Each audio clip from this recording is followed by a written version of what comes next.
तो मैं आपसे बात करने जा रहा हूँ इलस्ट्रेशन नंबर 30 के बारे में। एंड ये काफ़ी अच्छा इलस्ट्रेशन है, ध्यान रखिएगा बच्चों। और इलस्ट्रेशन कुछ इस तरह से है। बनवारी, गिरधर और मुरली, यानी हम बीजीएम कह सकते हैं। बनवारी, गिरधर और मुरारी, बनवारी, गिरधर और मुरारी यानी बीजीएम, जिनका रेशियो है 4, 5, 6। 31 मार्च 14 को पनवारी का बैलेंस, आपको गिरधारी का बैलेंस दे रखा है।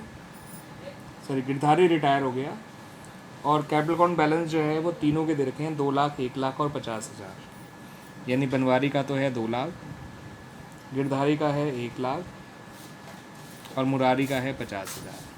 ये कैपिटल बैलेंस है 31 मार्च 14 को। फिर उन्होंने कहा कि गिरधारी के रिटायरमेंट पे याद रखेगा, ये जो कैपिटल बैलेंसेज हैं वो गुडविल का एडजस्टमेंट करने से पहले के हैं, ठीक है। गुडविल की वैल्यूशन करके 1,14,000। गिरधारी का हिस्सा है 5/15 यानी 1/3, जो कि आ जाएगा 38,000। ध्यान रखिएगा, ये गिरधारी की गुडविल हो गई, ठीक है। और उन्होंने कहा है कि जो रिवोल्यूशन है वो प्रॉफिट शो कर रहा है 6,000, यानी रिवोल्यूशन अकाउंट उन्होंने बना रखा है ऑलरेडी, उसका प्रॉफिट हमें दे रखा है। रिवोल्यूशन का गेन वो 6,000 दे रखा है। जनरल रिजर्व दे रखा है 30,000। फिर इन्होंने इनसे कहा है क्वेश्चन में कि जो गिरधारी का पेमेंट है उसके लोन में ट्रांसफ़र कर दिया जाएगा। और उन्होंने ये भी कहा है कि हम गिरधारी को जो है 2 इंस्टॉलमेंट्स 75,000 की देंगे, जिसमें ऑलरेडी इंटरेस्ट इंक्लूडेड होगा।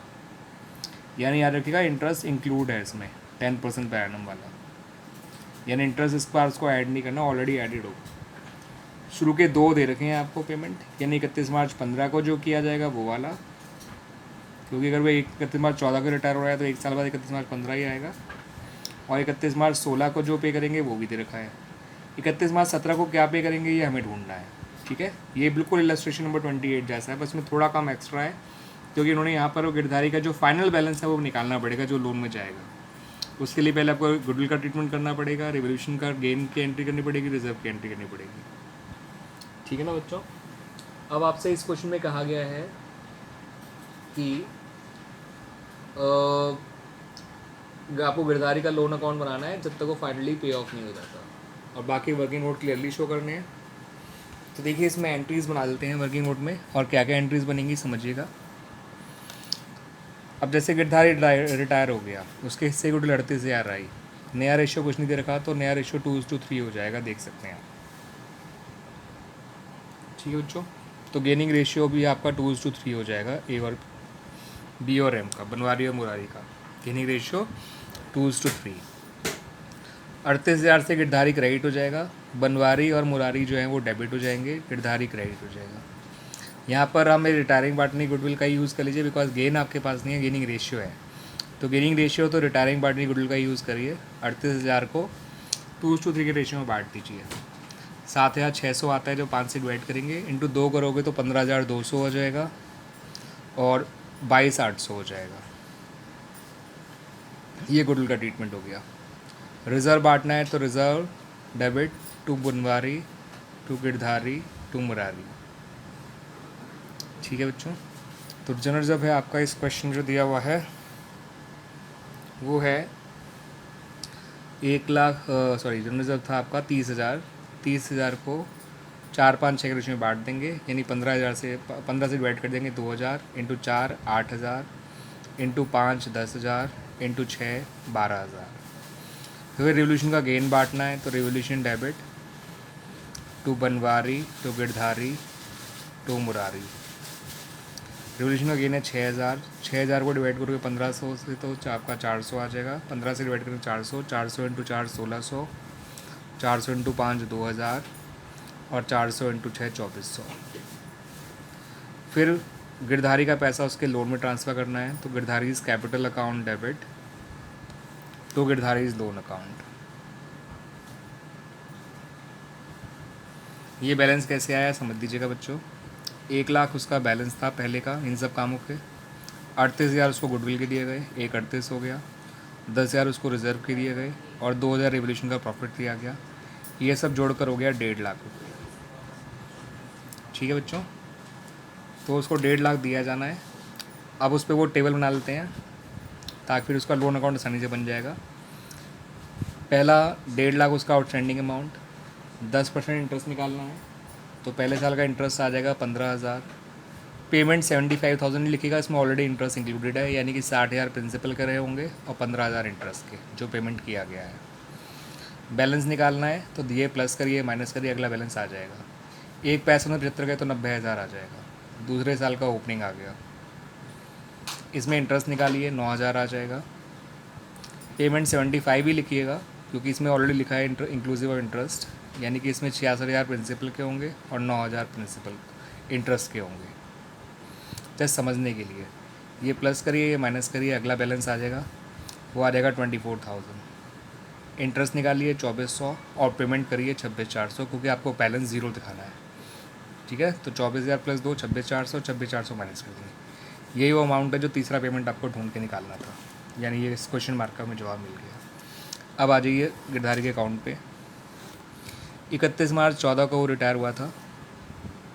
Date particular amount, date particular amount, date particular amount, date particular amount, ये गिरधारीज लोन अकाउंट हो गया। 31 मार्च 14 को वो रिटायर हुआ था, तो 31 मार्च 14 को एक जस्ट छोटी सी फॉर्मेलिटी निभानी है। बाय गिरधारीज कैपिटल अकाउंट लिखिएगा 1.5 लाख रुपए, और 31 मार्च 14 को ही लिख दीजिएगा कैरेट डाउन 1,50,000 रुपये। ठीक है, तो मार्च 14 वाला काम ख़त्म। 1 अप्रैल 14 से हम अपना क्वेश्चन शुरू करते हैं। ब्रॉड डाउन लिखिए 1.5 लाख रुपये, क्योंकि पहला पेमेंट उसको 31 मार्च 15 करना था, दैट्स वाई 31 मार्च 14 को हमने सिर्फ अकाउंट क्लोज कर दिया और रीओपन कर लिया 1/4/14 को। अब 3 पेमेंट दिखाने हैं। साल के एंड का जो काम आपको सिखाया गया वो करिए। साल के एंड में पहला इंटरेस्ट निकालिए जो कि आया था 15,000 रुपये, पेमेंट करिए 31 मार्च 15 को। ठीक है, वो आएगा 75,000 रुपये। क्लोजिंग बैलेंस निकालिए, वो आएगा आपका 90,000 रुपये। देख भी सकते हैं 1/15 प्लस 50, 1/65 में 75, 90 आ गया। दूसरे साल पे आ जाइए, यानी कि 1/4/15 पर 1/4/15 को ब्रॉड डाउन लिखिए 90,000। 31 मार्च 16 को इंटरेस्ट निकालिए 9,000। 31 मार्च 16 को पेमेंट करिए 75,000। 31 मार्च 16 को क्लोजिंग बैलेंस निकालिए। साल के एंड में 3 काम करने होते हैं, इंटरेस्ट निकालना है, पेमेंट करना है, क्लोजिंग बैलेंस निकालना है। यह है 24,000।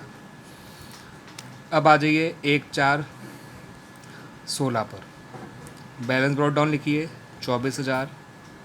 साल के एंड में इंटरेस्ट निकालिए 31 मार्च 17 को, वो आया था 2,400।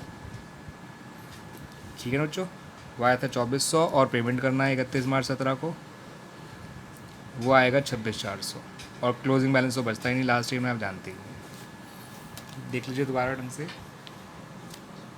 कैसे करा गया। पहले तो इस टेबल को देख लीजिए ढंग से कैसे बनाई गई है।